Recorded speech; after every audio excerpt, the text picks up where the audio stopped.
Today, the United States of America is changing its relationship with the people of Cuba. 50 years as Cold War enemies ended just like that. Cuba is just one more example of saving dictators who are on their knees.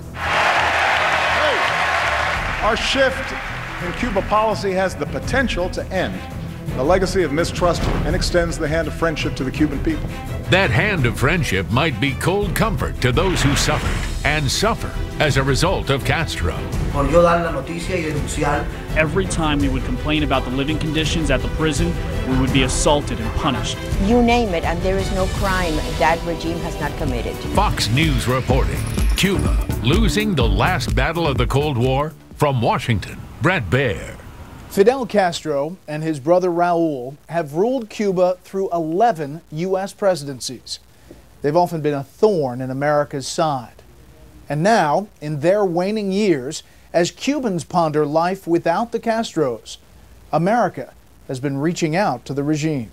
We will end an outdated approach that for decades has failed to advance our interests, and instead, we will begin to normalize relations between our two countries. It was a bombshell. President Obama announced he would use his executive power to open diplomatic relations with Cuba and loosen restrictions on travel and trade. You're in favor of what the administration announced in December, opening up travel, trade, communication with Cuba. Why? Because the policy of the last 54 years has been a complete and utter failure. The idea was that the embargo isolating Cuba would somehow bring down the Castro regime. The only people who have been isolated are the people of Cuba and U.S. policy in Latin America. When what you're doing doesn't work for 50 years, it's time to try something new. In his State of the Union speech, the president doubled down. And this year, Congress should begin the work of ending the embargo. Do you think it's the right move? Why would you engage a rogue regime that has a history of abusing its people, anti-democratic to the core, and reward them with everything they want and get nothing in return? Obama's overtures marked the biggest change in U.S.-Cuban relations since the embargo began more than a half-century ago. In that time, Cuba has occupied a unique place in the American imagination, an island neighbor that long ago, and almost overnight, became the enemy at our doorstep. Before Fidel Castro took over, the Caribbean nation was a favorite playground for Americans, a tropical paradise for those who could afford it. In the 1950s, Cuba itself was one of the richest nations in Latin America, but there was high unemployment. U.S. companies dominated its economy, and the U.S.-supported leader, Fulgencio Batista, ran a corrupt and repressive regime. The Castro-led revolution forced Batista into exile in 1959. At first, America didn't know what to make of this bearded man in military fatigues. The U.S., under President Eisenhower, recognized the new government, and some saw Castro as a hero. Indeed, Herbert Matthews in the New York Times lionized the young leader with lines like this, quote, "Dr. Fidel Castro is the greatest hero that their history has known." Castro himself didn't tip his hand. We are not communists. Very clear. But what soon became clear was America, in the middle of the Cold War, had a communist nation on its doorstep, just 90 miles off the coast of Florida. Castro took over farmland, nationalized businesses, including American companies, and signed deals with the Soviet government. Also, aided by Marxist revolutionary Che Guevara, he oversaw thousands of political executions. Before leaving office, President Dwight D. Eisenhower imposed a partial embargo on exports to Cuba. And in January 1961, the U.S. officially severed diplomatic relations with Cuba. Eisenhower also authorized a plan to overthrow Castro through a guerrilla force of Cuban exiles. That invasion at Cuba's Bay of Pigs in April 1961 was a fiasco, a propaganda coup for Castro. It was a black eye for the new president, John F. Kennedy. In 1962, Kennedy extended the Cuban embargo to all trade, with the exception of humanitarian aid. but not before purchasing 1,200 Cuban cigars for personal use. In October 1962 came the Cuban Missile Crisis, where the United States and the Soviet Union had a tense face-off over Soviet nuclear weapons deployed in Cuba. As part of the settlement, the U.S. agreed not to invade Cuba. But as punishment, President Kennedy imposed restrictions in 1963, preventing U.S. citizens from traveling there. Over the next few decades, presidential support for the embargo waxed and waned. Supermarket. There is no fresh bread or meat on sale. Only jars and tins of goods from Red China and Russia. But throughout the decades, this small communist nation was a constant thorn in the side of the U.S. Its defiance lent Cuba a certain romantic mystique in some circles. Hollywood celebrities spoke highly of Fidel, and progressives praised Cuba's socialized healthcare system. Liberal politician, now New York City Mayor Bill de Blasio, traveled to Havana for his honeymoon in 1994. But no American president on the left or the right, from Eisenhower to George W. Bush, seriously altered the embargo policy. And then came President Obama, who promised to fundamentally transform America.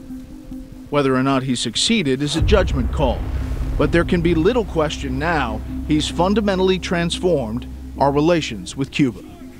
When we return, we take a closer look at this island nation, romanticized by many around the world. But what are the realities? We go inside Cuba and meet a man who was willing to put his freedom on the line to speak with us.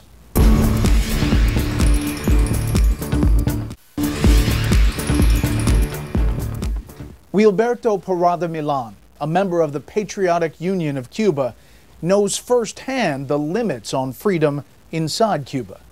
2 years ago, he was arrested and imprisoned for what, in America, would have been an everyday exercise in political speech. Even though speaking his mind was what landed him in prison, he was willing to speak with us.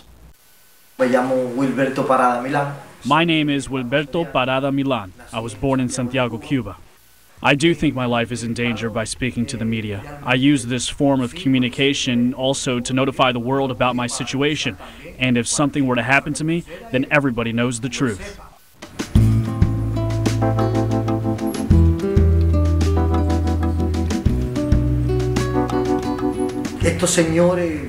The owners of this country, Raul, Fidel, they've been in the regime for 55 years, and they own everything. Cubans cannot own their own businesses. We cannot have anything because they manipulate everything. The revolution they created backfired on them in real life.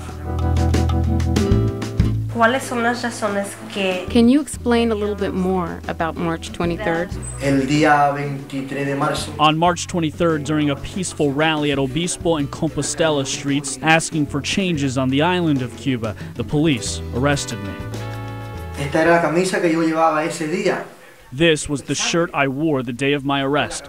These are blood stains on my shirt. The police officer picked me up and threw me against the ground. I was threatened and told I was going to disappear. On March 30th, 7 days later, the threat they made towards me took place.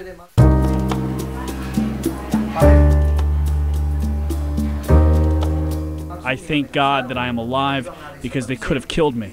I had a wound on my head and had 7 stitches taken, and I was left unconscious for approximately 20 minutes. They didn't release me. Instead, they took me to jail. The reason I was given for my arrest was for threatening the country, threatening Fidel and Raul. For that reason, I was going to be convicted for 8 years. Then they told me my conviction was going to be reduced to 4 years. Was there a judge? Did you have a lawyer? No, I wasn't given the opportunity to tell the truth. The courts are in partnership with the national security, and you don't have a chance to a fair trial. How were you treated in prison? I was treated badly. They don't have a medical clinic. We were assaulted, malnutrition. The cells were very small. The beds were broken and dangerous to sleep in. And every time we would complain about the living conditions at the prison, we would be assaulted and punished.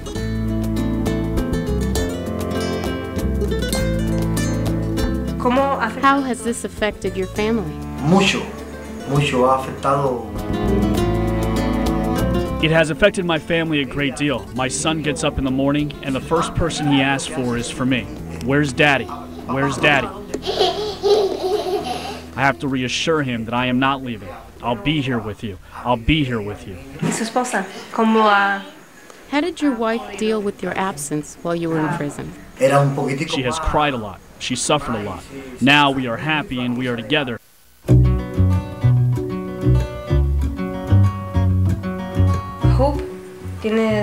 Do you hope that with this new agreement between the U.S. and Cuban governments, there will be a change after 56 years of this dictatorship? I'm going to tell you the truth. I wish and hope that there are changes and that this is all true and they haven't lied to President Barack Obama and have made false promises.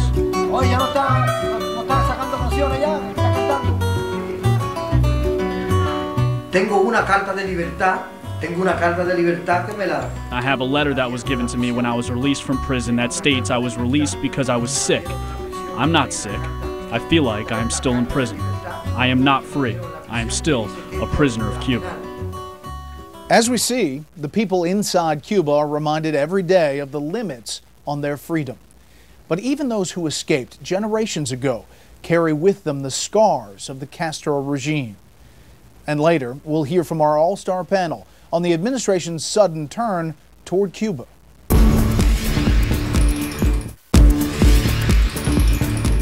For most people, the Cuban Revolution has long since faded into history.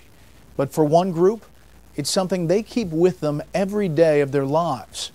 Phil Keating reports from Miami. We all know that the regime in Havana has the policy of repression, of terror. Radio host Ninoska Perez Castellon, a Cuban exile living in Miami, speaks out against Fidel and Raul Castro.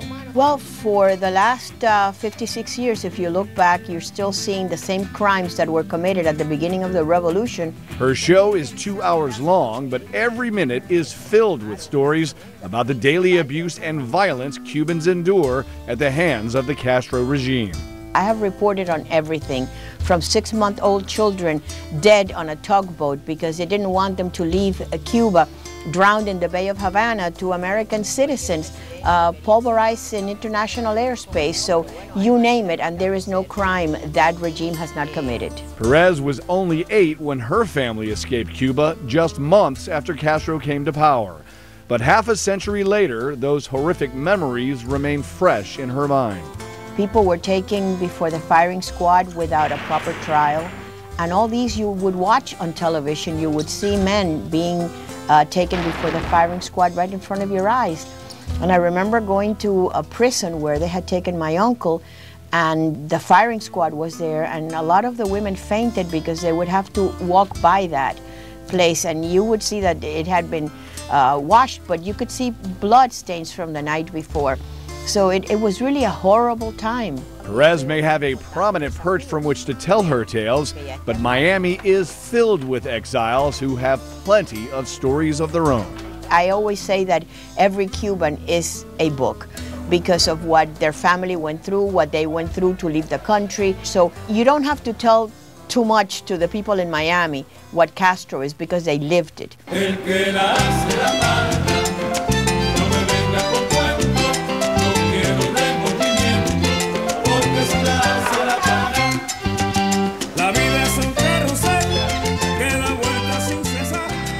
Cuba flag-wearing roosters, most signs of Spanish, and the Spanish language drowning out the occasional English.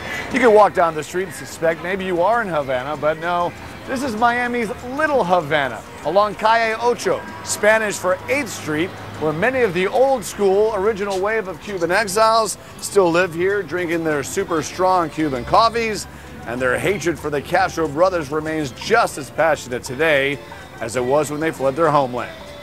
We don't like communists. Simple as that. We like freedom, brother. What do you think about the Castros today?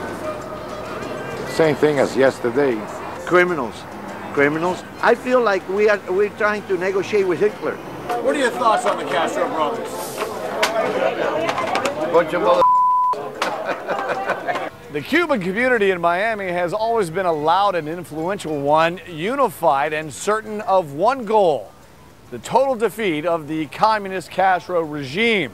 But now that 2 and 3 generations of Cuban Americans have been born here, 90 miles from the homes of their parents and grandparents, many see that old hardline approach with Cuba softening, with the younger generation taking a more practical approach to Havana. I spent 22 years in Cuba before I came here, so I know what happened in Cuba. The 76-year-old George Suarez is a Cuban exile. As a boy, he says he witnessed his own uncle's execution. And at 17, he and his family were put under house arrest and threatened with death. His father and sisters were thrown in prison. At 22, Suarez escaped to the U.S. alone on a cargo ship. Suarez's great-nephew, Eduardo, born in the U.S., doesn't fully grasp the brutality his family experienced in Cuba. He has no idea what we're talking about. He has never been in Cuba. And that's a very important distinction in this discussion. I did not live through what some people lived through when they were forced to flee from their homes. So that passion and that hate, that anger is not with me. So I am sort of removed in the situation, but I think I get to see things without the emotion. I see things in a clear perspective. Which is why some younger generation Cuban Americans aren't so bothered by the prospect of a thaw in Cuban-American relations. I think the two countries really need to, get together. I'm all for it, but a lot of my family's against it though. I'm scared to say yes, maybe it's a good idea, but what if nothing changes? In a recent Fox News poll, more than half of all Americans support lifting the embargo and are in favor of renewing diplomatic relations. Anything in history, the longer it kind of fades away, the emotions and the anger from generation to generation. A good number of them polled have never been to the island. A great majority of my friends are in agreement with me that they're conflicted. They're in between, the angst and the anger that their relatives have, and then they also want to see change happen in Cuba, but they want to see something different from the last 50 years. They have no idea. They really have no idea what they're talking about, because they don't really know what Cuba was and what Cuba is. Despite the differences among Cuban Americans, they all agree on one thing: President Obama is changing things like no president before him. America is not about just turning your back on doing business in a country where there are no human rights, where there is repression. He's given everything to the Cuban regime. He's doing it at a time when they're in their worst state because Venezuela cannot continue supporting them. And it comes at a perfect time to bail out a 56-year-old dictatorship. That's not what America is about. But what was behind this sudden, surprising change in American policy? When we return, we'll look at who gave what to make this Cuba reset happen. So far, we've looked at the history of Cuba and the current-day repression of the Castro regime. But President Obama has turned the page on all of that. What had to happen to make this possible? You'll be surprised by at least one of the diplomatic measures that was taken.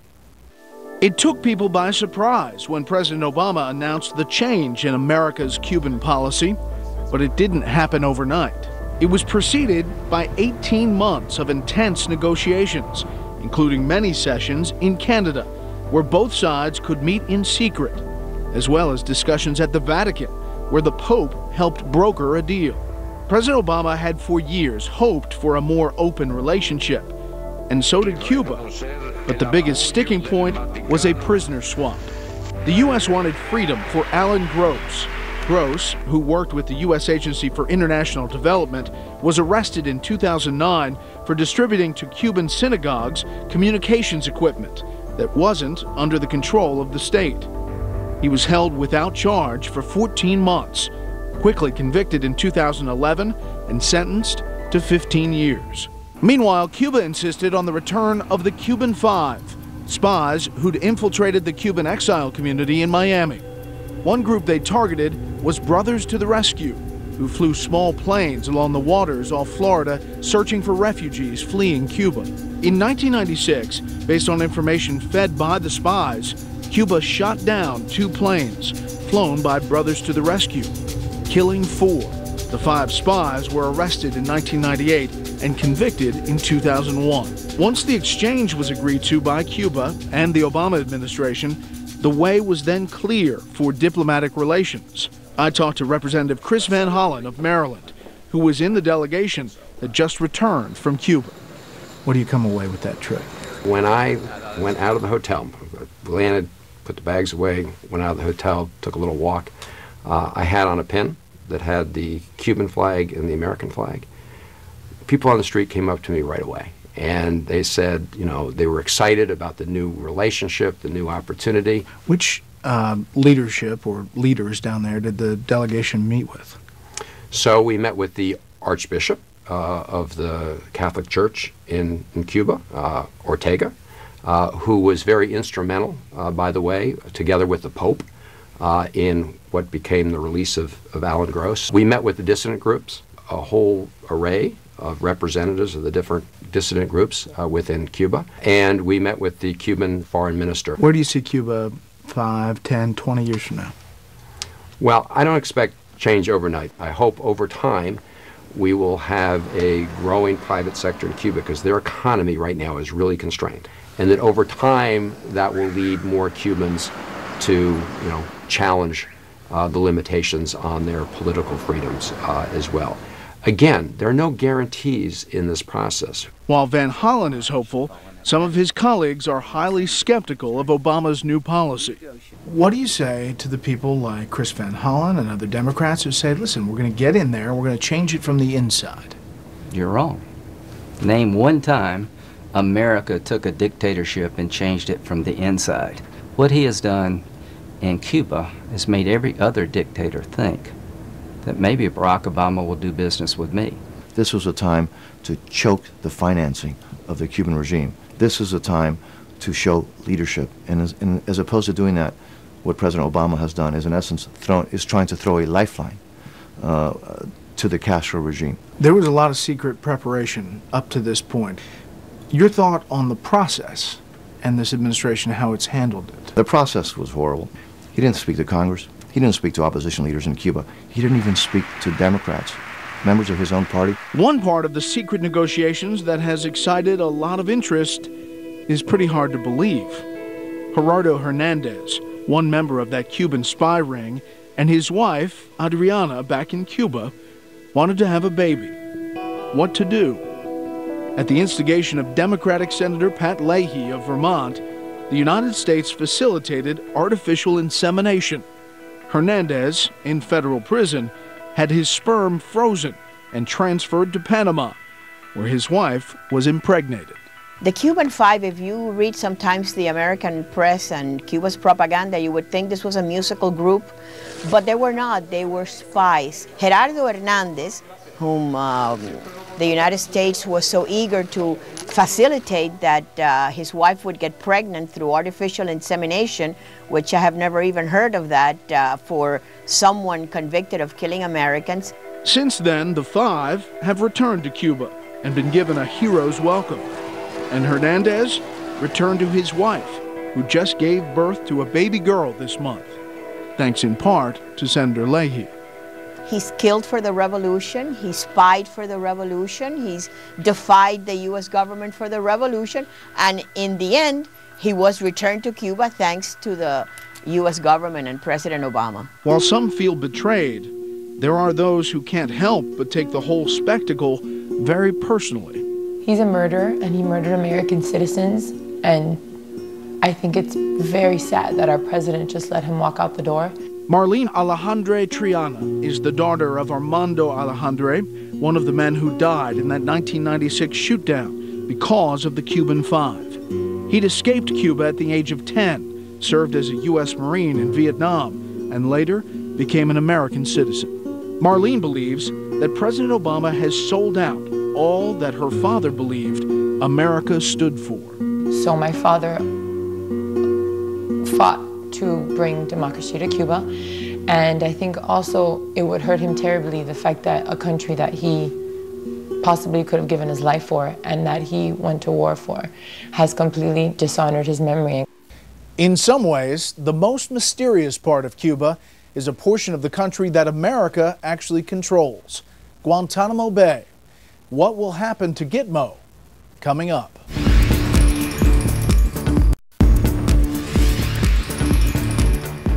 Mention Guantanamo Bay Naval Base, better known as Gitmo, and people think of the detention camp there. But well before 9/11 and its aftermath, the U.S. had control of this 45 square miles of land at the southeastern tip of Cuba for more than a century. In 1898, the first U.S. troops in Cuba during the Spanish-American War made camp at Guantanamo Bay. The U.S. came into possession of the Guantanamo Bay base after the Spanish-American War. Michael Phillips is a reporter for the Wall Street Journal and has written about Guantanamo. They actually got a lease to it in 1903, and they've had it ever since. And the lease gives the United States rights to stay on the base in perpetuity. It can only be canceled if both the U.S. and Cuban governments agree. The U.S. government doesn't agree. Relations with Cuba remained stable for the next 50-plus years. But then came the Cuban Revolution. It was the beginning of a hostile relationship. Perhaps the trickiest question in the early Castro years was what to do with all the Cubans who worked there. There were still thousands of Cubans who worked on the base and then commuted to the other side of the fence at night. A number of those Cubans decided that they were in danger on the Cuban side because of their opposition to the new revolutionary government, and they wanted to stay on the base. Eventually, hundreds of Cubans actually came to live on the base full time. No one at the time had any idea how long they would be at Guantanamo. The Kennedy administration said, you can stay until this is resolved. And they're as surprised as anybody to find themselves still there half a century later. At the height of their population, there were hundreds of Cubans living there. Now, there are only 24 still around. They feel like they have, by an accident of history, ended up in a place that's as good as they could have hoped. All of them have either U.S. citizenship now or U.S. residency, but they're continuing to choose to live on Guantanamo base because that's where they feel at home. I believe the youngest one is in his 70s, and the oldest ones are in their 90s. They have lived out their entire adult lives confined by this 17-mile perimeter fence. It's a small life, but a safe life. Indeed, if you ignore the military trappings, Guantanamo comes across as a place with a pleasant, small-town atmosphere. Those who have lived there love it. Montgomery Granger is a retired Army major who arrived at Guantanamo Bay just a few months after 9/11. He wrote a book called Saving Grace at Guantanamo Bay, detailing his experience. Guantanamo Bay had, at that time, about 3,000 or so civilian independents, and they had a mall. They had an outdoor movie theater that showed double features every night. They had a community center, officers club, etc. You could go scuba diving, you could go fishing, and they had a great restaurant, the Jerk House. There's a McDonald's. But Granger was there when Gitmo became synonymous with something far more controversial. A detention camp was established in January of 2002 to hold those captured in the War on Terror. There was soon a legal battle over the detainees. The Bush administration did not believe that they, as enemy combatants who did not follow the rules of war, were guaranteed any rights under the Geneva Conventions. However, the U.S. Supreme Court declared the prisoners at Guantanamo were due certain basic protections. As unlawful combatants, they all could have been shot on the battlefield. We didn't have to take one of them prisoner. So the morality of Gitmo is that it exists at all. And each one of them is lucky to be alive. I was there when the population was upwards of 600. Pete Hegseth, CEO of Concerned Veterans for America, served at Gitmo from 2004 to 2005. What kind of contact did you have with the detainees? We were very close with the MPs who were doing the day-to-day handling. And what these guys faced is some of the worst of all scenarios. You're talking cocktails of urine and feces and semen being thrown on their face. So that was the Gitmo cocktail? Yeah, that's what some of us call it, yeah. They would mix it together and hide it until they had a guard in proximity. And these guys were characterized as the worst of the worst. And they were. They were hell-bent and determined to get back to the battlefield and do what they could. You could see it in their eyes. You could see it in their actions. You could hear it in their words. These are folks who are at war with us. So what do you make of the efforts to portray these detainees as victims? It's a part of portraying Americans as the wrongdoers in this overall conflict. If you can paint a picture that these are just misguided youth or swept up on the battlefield, not really nasty people, then Guantanamo Bay becomes illegitimate. We're going to close Guantanamo. As a candidate, Barack Obama promised to close the Gitmo Detention Center. As a president, he has made moves in that direction, most recently by releasing 5 Yemeni terror suspects. As Americans, we have a profound commitment to justice.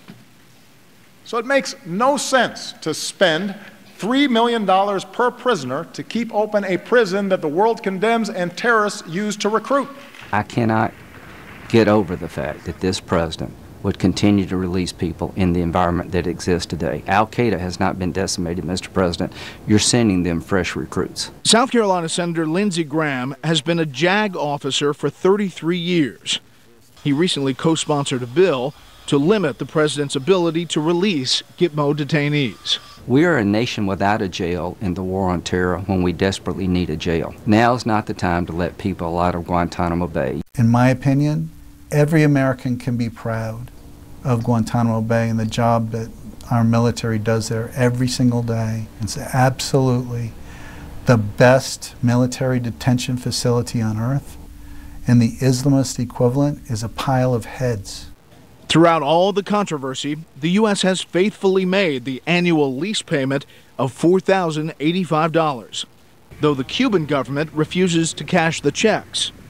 At present, Cuba considers the U.S. presence in Guantanamo illegal. What arrangement may be worked out now that diplomatic relations have been reopened is still up in the air. I really believe part of his plan is to normalize relationships with Cuba, cancel the lease agreement, and close Guantanamo Bay through that route. Are you linking the president's Cuba policy shift to his Gitmo closing promises? This is my biggest fear, that by normalizing relationships with Cuba, that we will one day cancel the lease that allows us to operate at Guantanamo Bay, thereby closing the prison. The whole issue of what happens in Gitmo in the future is a separate American decision. In my view, it's not part of the negotiations with Cuba. Cuba's long claimed that our presence there is illegal at Guantanamo Bay. Do you sense that there's any push by the Cubans to try to get that land back? I've been there 3 times. The Cubans have never raised the issue of getting back Guantanamo. I wouldn't be surprised if they continue to bring it up along a long list, but I don't see it as one of the priorities they have right now. Coming up next, our all-star panel takes up the question of the Cuba reset.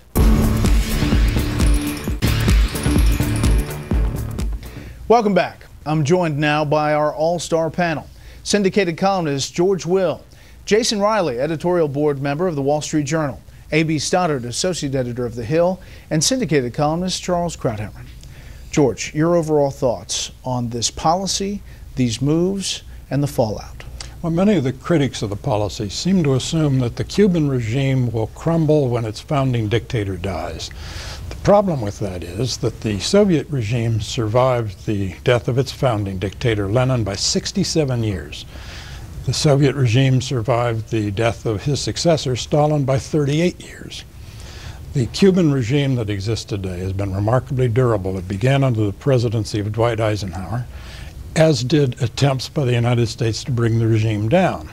The regime has survived the presidencies of Eisenhower, Kennedy, Johnson, Nixon, Ford, Carter, Reagan, Bush, Clinton, Bush, and Obama. That's 11 presidencies. So it's not going to fall by itself. We don't know what will work, but 50 years of futility is probably about enough. Jason, as we've heard in this hour, critics of this policy say this was the time because the Soviets are no longer supporting like they did, either is Venezuela because of falling crude prices.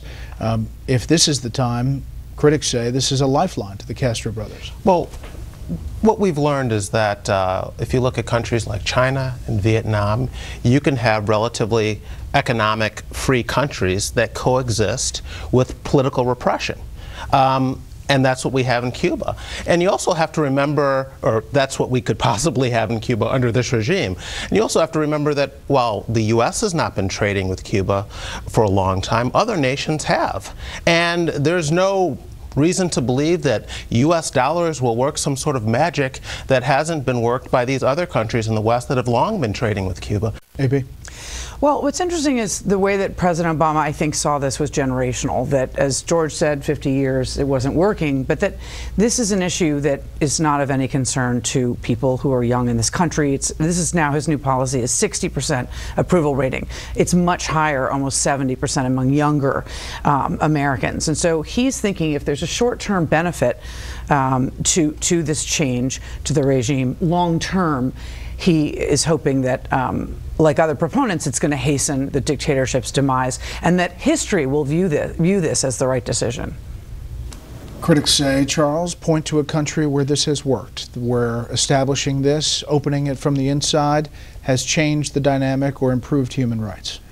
Well, that is refuted in Cuba itself by the empirical fact that the rest of the world, the United States is the only major country that does not have relations with Cuba. Canada has, France has, Britain has, Spain. Tons of trade, tons of tourists. It hasn't had an iota of change on the level of repression in that police state. So there's no evidence whatsoever it's going to have any effect.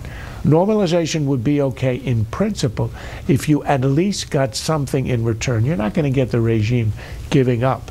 But why didn't we exchange, for example, some normalization in exchange for, at a minimum, opening the internet to Cuban civilians?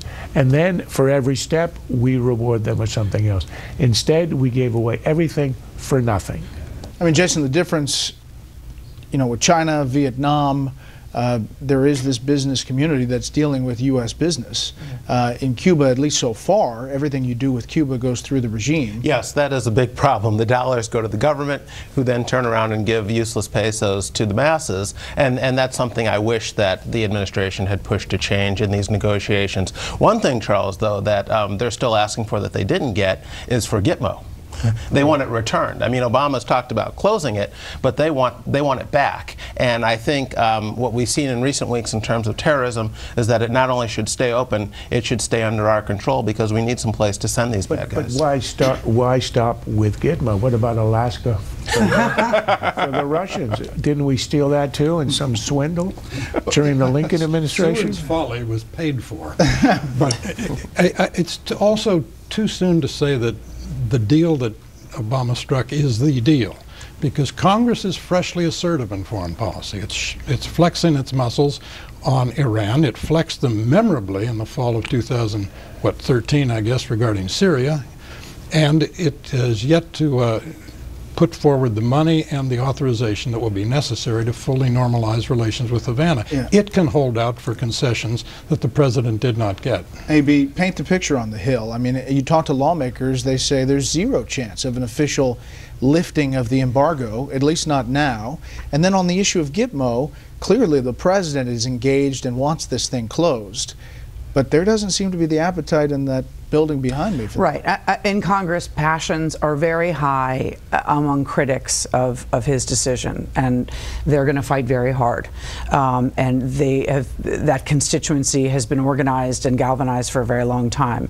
On the other side, people who say, oh, sounds pretty popular in the opinion polls, they were not pushing for this, and they were not asking the administration to please normalize relations with Cuba. This was obviously a pet project for President Obama to make it into the history books. It's clear by the way that he set it up, by Charles's description of giving away the store, by the people that he included and didn't include, that they did a sloppy job. And I think that George is right that it will be amended over time. It'll be constrained over time.